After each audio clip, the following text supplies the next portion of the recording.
very well. I was there 2 months ago, but in the middle of November.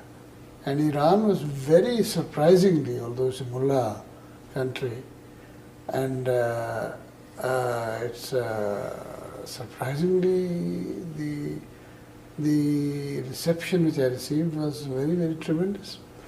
They are talking of 2% now.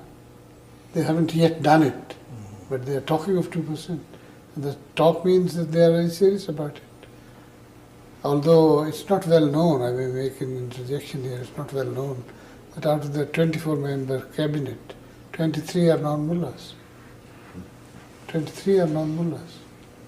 It's not well known, they are all technicians, including the Prime Minister, starting from the Prime Minister downwards. They are not mullahs. Perhaps you might explain that term mullah and the whole psychology of the mullah for us. Well, perhaps you should tell it to the public yourself, what you think of the word mullah. Well, it is a kind of mentality, isn't it? It's a kind of an extremely parochial mentality of mullahs who are trained largely in Quranic learning. They know only the Quran.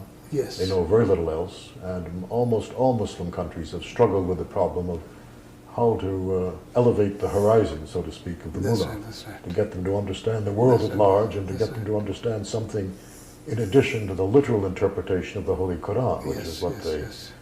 And the mullah mentality means arguing almost endlessly over extreme minutiae of religious doctrine. It's almost like the early Christian scholasticism of how many angels will fit on the point of the needle. I don't know whether I've described them correctly, but is that... You described them absolutely correctly.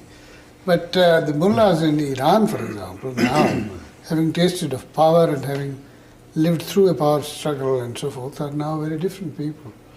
They are much more educated, much more with it in the worldly sense and so forth.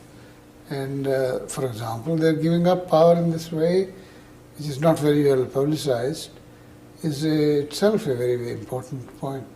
The majority in the Majlis now is not mullahs at all. The majority in the Majlis is really technocrats and people with degrees and so on. I was very heartily impressed with Iran, I must say.